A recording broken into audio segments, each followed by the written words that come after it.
Donald Trump's campaign is collapsing in real time, unraveling faster with each reckless statement as we head into the final weekend before Election Day. We're watching a self-destructive spiral, a candidate so desperate and unhinged that even his own supporters are beginning to waver. Rally turnouts are shrinking, key figures are distancing themselves, and every day he is alienating millions more with divisive and hostile rhetoric. The wheels are falling off, folks, and with each outrageous remark, Trump only pushes his campaign further into freefall. This is a campaign on the brink where his bluster is fading and the implosion is impossible to ignore. My name is Brett Meiselas here with the MeidasTouch Network. Remember to hit subscribe and help us get to 3.5 million subscribers. Let's recap the past few days in Trump world.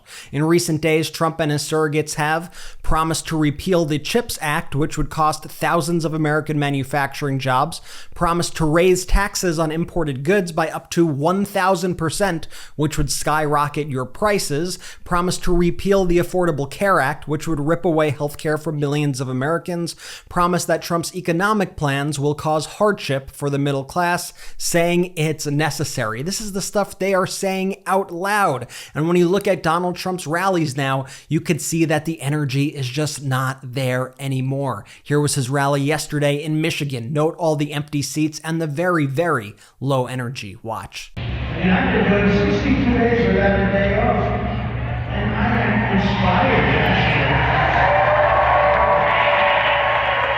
Data guru and friend of MeidasTouch Simon Rosenberg notes Trump has losing campaign vibes, traveling to New Mexico and Virginia, WTF, escalation of red wave polls only needed if the election is not going his way, darker shades of burnt orange, lashing out, violent speech, defending North Carolina, his map is shrinking, teeny weeny crowds. Yikes. As a reporter put it, Garrett Hawk, he said, for what it's worth, tonight's Trump rally here in Warren, Michigan was held in the exact same location as another Friday evening rally on September 27th. That crowd was probably twice the size of tonight's and had much more energy. Another reporter, Simon Schuster, notes, this was easily the lightest attended event I've seen of Trump's rallies in Michigan. His full remarks were about 1 hour and 45 minutes. And as Simon Rosenberg noted, Donald Trump is now being forced to defend North Carolina as the state is beginning to slip away from him. This is from the Brookings Institute, which says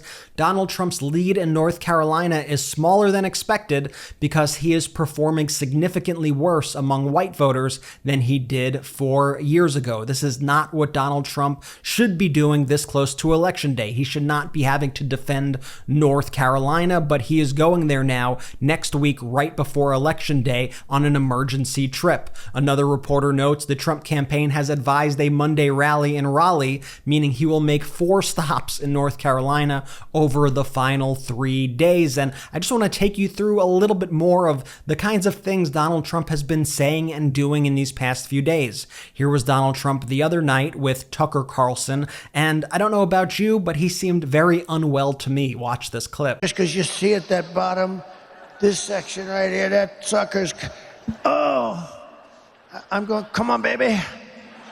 Come on. And then at a rally in Milwaukee last night, Trump threatened to assault the workers because he was having difficulties with his microphone. Fix the mic. You gotta be kidding. Do you want to see me knock the hell out of people backstage? You want to see me?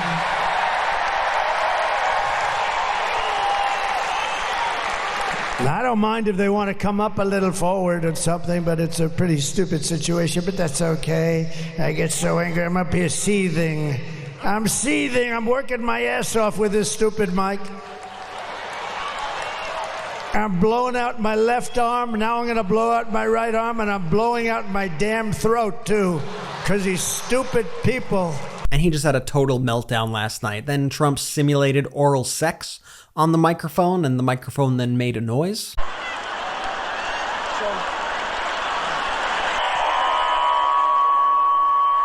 Well, it looks like we may have a happy ending in this election after all. I mean, just look at this guy. Like, What is happening here? And then I'm sure you've all heard this absolutely horrifying clip of Donald Trump at this event the other day where he imagined Liz Cheney with 9 barrels shooting her in the face. Watch this. And I don't blame him for sticking with his daughter, but his daughter is a very dumb individual, very dumb. She's a radical war hawk. Let's put her with a rifle standing there with 9 barrels shooting at her, okay? Let's see how she feels about it. You know, when the guns are trained on her face.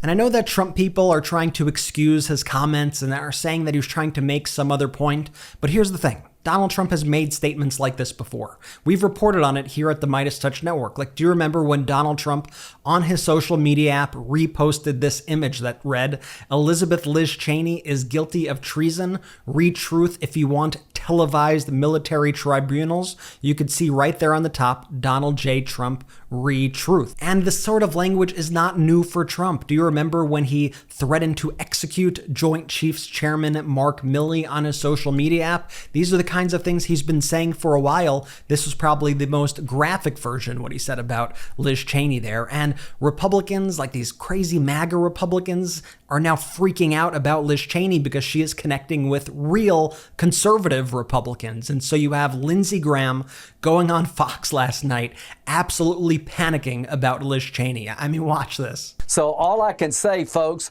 this is the election of a lifetime. Liz Cheney is campaigning for Democrats to take back the House. She endorsed Mike Rogers' opponent in Michigan. She endorsed the Democrat to help Democrats take back the Senate. Don't listen to words she says. I mean, what did I tell you? The Trump campaign is in complete and utter panic mode. And we also just received some new internal data from the Kamala Harris campaign. Senior Harris campaign officials say their internal data show them winning by double digits among battleground state voters who made up their mind in the last week. Focus groups officials say show damage to Trump from the Madison Square Garden rally and Puerto Rico comments. And we are seeing evidence of that all over the place, like this stunning poll. Vice President Kamala Harris leads Donald Trump 85% to 8% among Florida, Puerto Rican voters, says a new poll from UCF. As one reporter notes, a Harris consultant I spoke to was very excited about a focus group they saw where undecided Latino voters, who were not just Puerto Rican, mind you, changed to support Harris because of the wild Madison Square Garden rally comments. The fallout continues, folks. David Plouffe, who works for the Kamala Harris campaign, says it's helpful from experience to be closing a presidential campaign with late deciding voters breaking by double digits to you and the remaining undecideds looking more friendly to you than your opponent. Close race, turnout, and 4 days of hard work will be key, but good momentum. Also, Donald Trump is losing even more supporters. A lot of the rap artists that had endorsed him and other sort of singers and high-profile artists who endorse him are now voting for Vice President Kamala Harris. We saw this with Puerto Rican artist Nicky Jam, if you remember, and then yesterday we found out that rapper Sexy Red, who infamously had a giant MAGA hat on stage at her concert and said of Donald Trump, quote, "We need him back." She posted yesterday that she ended up voting for Vice President Kamala Harris. I think as people are now confronting the reality of Donald Trump and are once again being reminded of who he is, they are saying, we don't want anything to do with that. I remember the horrors of the Trump administration. I am voting for Vice President Kamala Harris. She has my interests in mind. And even Donald Trump's own supporters are growing tired of him at these events. This is from Trump's Michigan event yesterday. Trump was rambling about Joe Biden, and a supporter was like, "What are you doing? Who cares? Who cares? Stop." Watch this. During their primaries, and then we're running against her. It's actually not fair to him. It's really not fair to him. That's no way. He's got the right. Who cares? Who said that? That's a great line. Who the hell said that? That's great. He goes, I'm going, I've become such a nice guy all of a sudden. I say, it's not fair to him. And this guy shouts out, who cares? Who the hell cares? Who cares about him? I guess he happens to be right. That's very good. Thank you for adding so much spice. That was a good line of stuff. Yeah, I don't think it's helpful when your own supporters have to yell at you from the crowd to try to keep you on message and remind you that your opponent is not President Biden. A reporter asked Donald Trump about these comments he's been making about RFK Jr. Donald Trump wants to put anti-vaxxer RFK Jr. in charge of your health. And Donald Trump agreed and affirmed that RFK Jr. would have a big role in healthcare. Watch this. I'm sorry, guys. You said last night, President Trump, you said last night you would essentially let Robert F. Kennedy Jr. do whatever he wants with health care. What He's going to have a big role in health care. HHS, maybe? We just left. In fact, I think he might be here. He's right behind He's right here. You're comfortable with his Will views he run You're comfortable HHS? with his views on vaccines, Mr. President? We'll be talking about a lot of things, but he's going to have a big role in health care, a very big role. Is it HHS, maybe? He knows it better than anybody. He's got some views that I happen to agree with very strongly, and I have for a long time. I mean, for years, you and I would agree. We'll be seeing it as a... What about his views on vaccine and maybe a position at All HHS? of these things will be talked about in this. Here was Vice President Harris's response to those very dangerous comments. Watch. Pledge to the American people is to pursue common sense solutions, to listen to those, even those who disagree with me, to listen to experts, and to be a president for all Americans. Donald Trump's closing argument is very different. He pits Americans against one another. He spends full time having Americans point their fingers at one another, and he spends a considerable amount of time plotting his revenge on his political opponents. As of last night, just to add more, he has indicated that the person who would be in charge of health care for the American people is someone who has routinely promoted junk science and crazy conspiracy theories, who once expressed support for a national abortion ban, and who is the exact last person in America who should be setting health care policy for America's families and children. And Trump's surrogates continued to remind the American people of how Donald Trump would be devastating for workers and manufacturing across the country. Yesterday, Mike Johnson, while being in Syracuse, New York, was asked if he would try to repeal the CHIPS and Science Act, which has brought thousands of manufacturing jobs back to America. And he said, yeah, that's probably something that he wants to do. Watch this. The former president has said that he doesn't support the CHIPS and Science Act. You voted against it. If you have a Republican majority in Congress and Trump in the White House, will you guys try to repeal that law? I expect that we probably will, but we haven't developed that part of the agenda yet. We got to get over the election first. And that's what. By the way, that question was asked by Luke Raydell of Citrus TV News at Syracuse University. Absolutely incredible work. I think that will be a defining clip for the Republicans' chances of keeping the House. And by the way, that's Donald Trump's view as well. That's why he asked him the question, because Trump wants to get rid of the CHIPS Act, which has been incredibly successful. The CHIPS Act is in part responsible for the addition of 800,000 new manufacturing jobs in the U.S., including clean energy jobs that would otherwise be ceded to China. And it seems that Republicans want to repeal it simply because it was passed by a Democratic president. I mean, it's so unserious, and it is so dangerous for the United States of America. These are real investments in manufacturing across the country, and also there are a lot of investments in swing states. And so that Mike Johnson saying that right now could be a fatal mistake. I mean, let's break down the numbers quickly. In Arizona, the CHIPS investments total up to $19.5 billion. In Georgia, $75 million. In Michigan, $325 million. In North Carolina, $750 million. In Pennsylvania, $93 million. And it has made the United States of America a world leader in semiconductor chips, surpassing that of China. Republicans want to strip that away now? I mean, talk about not having your interests in mind. Meanwhile, I got to show you this line. Look at this for comparison to Donald Trump's event in Michigan. This was the line to see Vice President Kamala Harris in Little Chute, Wisconsin. The town only has a population of 12,358 people, and look how long this line goes back. The enthusiasm right now for the Democrats is just absolutely soaring. And Sean Fain, who runs the United Auto Workers Union, is also acknowledging that within his union, there has been a massive shift away from Trump and to Kamala Harris. Watch what he had to say on CNN last night. It's great to have you here. You know, as we're 4 days out from this, and we're looking at the blue wall, which are those 3 states I just listed, whether or not they're all going to go together, what this will look like. And we know how critical any margin of votes will be. You do have some rank and file members, UAW members, supporting Donald Trump. Do you have any concern that your own members could maybe help put Donald Trump over the top on Tuesday night?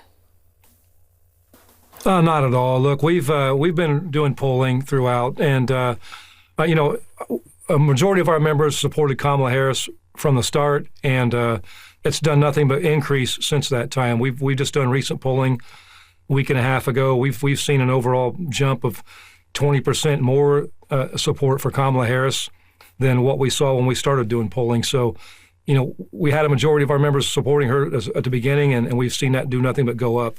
And it's because, you know, we've talked about the issues that Kamala Harris stands for, and just showing the differences between Kamala Harris and Trump, and it's pretty clear who stands with us and who's against us. So your internal polling has showed that since she became a candidate, since we started hearing more from her on her economic vision, I mean, how much would you say? How much has it gone up in the direction of how many more people are supporting her? We've seen numbers as much as 20% increase, and it was already again, you know, it was already in the positive. So, and we've actually seen, you know, in polling our members, Trump had an overall in the negative, negative, I believe it was -7 or -9, you know, in a viewpoint of our members. It's actually went down to -20 now. So it's actually. You know, just by talking about our issues and talking about where we stand on those issues, talking with our members, engaging our members, you know, and with our Get Out the Vote efforts, I mean, that we've just seen go both directions. So it's been great. Vice President Harris held an event with labor yesterday, and here's what she had to say. He intends to launch a full-on attack on unions and the freedom to organize. He will ban public sector unions. I know we've got AFSCME here, right? He will roll back workplace safety protections. He will make it easier for companies to deny overtime pay for workers. Talk about trying to take us back. And he will appoint a union buster to run the Department of Labor. Not to mention what would happen with NLRB, right? So I say all this to say to the friends that America, as we all know, is ready to chart a new way forward. We are ready for a new generation of leadership for America.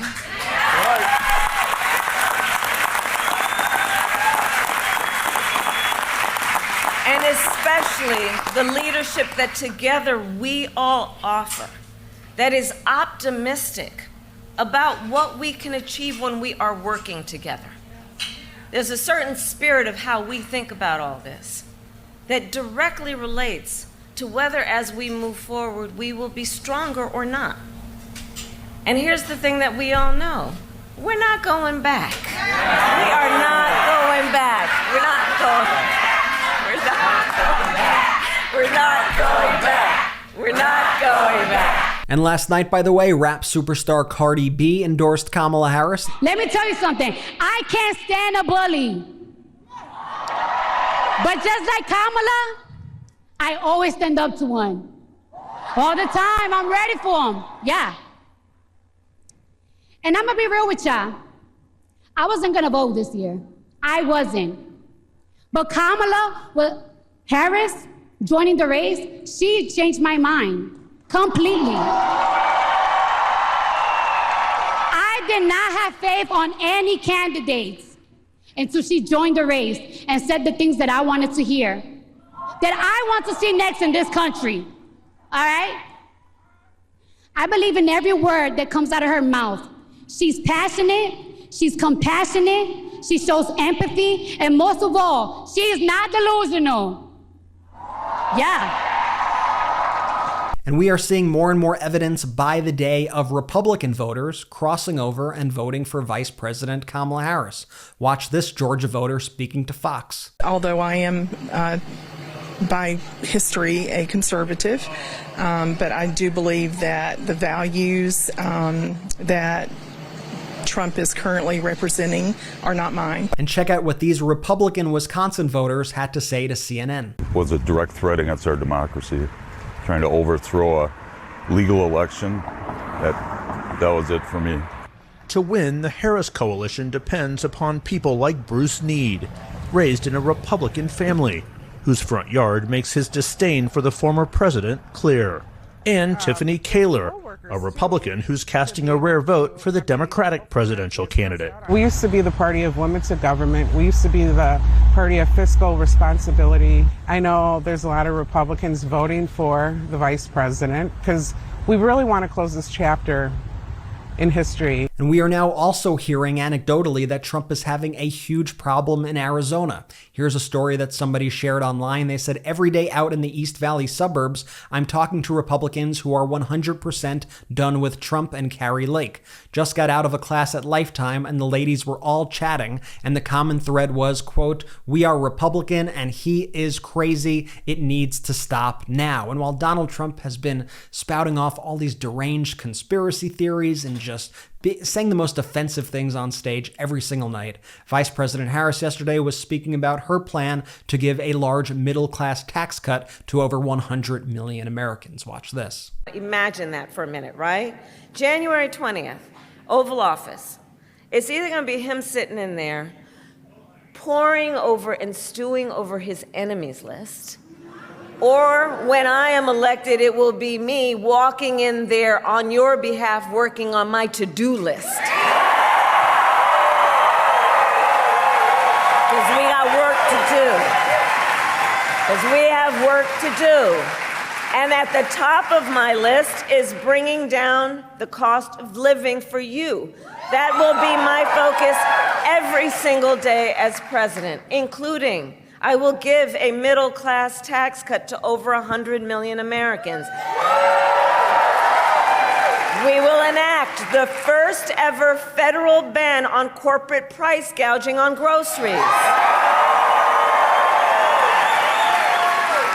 And fight to make sure that hardworking Americans can actually afford a place to live. I mean, that's quite different than what you're hearing at the Trump events, I will say. Meanwhile, what are Trump's surrogates doing literally today? Well, Amber Rose, who spoke at the Republican National Convention, had a prime spot at the Republican National Convention, is holding an event at a Las Vegas strip club tonight for Donald Trump. They call it the We F with Trump event, and you could see the poster right here. They make the text for with very tiny, so that on the poster it just looks like We F Trump, and they are holding an event at a strip club to support Trump tonight. This is one of the last campaign events before the election. Is this supposed to go over well with undecided voters? Is this family values? Is this conservative? I don't know what the heck this is, but this is what the Trump campaign is doing. Folks, the momentum is on the side of pro-democracy, but that does not mean that democracy has won just yet. What we all have to do is we have to make sure we're getting out to the polls. We have to make sure we're voting, and you have to make sure that you get your friends and family who are pro-democracy to vote. So please do that. I would also like you to share your stories with me about your voting experience in the comments. I read them all. I love to hear everything that's going on the ground, and it really provides some great insights for us here at the MeidasTouch Network. Remember to subscribe. We're on our way to 3.5 million subscribers. We can't get there without you. Thanks again for watching. I'll see you soon. Hey Meidas Mighty, love this report? Continue the conversation by following us on Instagram @MeidasTouch to keep up with the most important news of the day. What are you waiting for? Follow us now.